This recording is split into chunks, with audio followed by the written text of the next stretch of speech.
त्रिशूलगात्रम्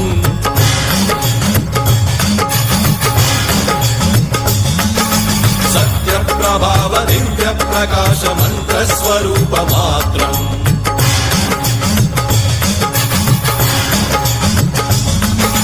निष्प्रपञ्चादि निष्कलङ्कोऽहं निजपूर्णबोधहं प्रत्यगात्माहं नित्यब्रह्मोऽहं स्वप्रकाशोऽहं सच्चित्प्रमाणम् ओम् मूलप्रमेयम् ओम् अयं ब्रह्मास्मि ओम्।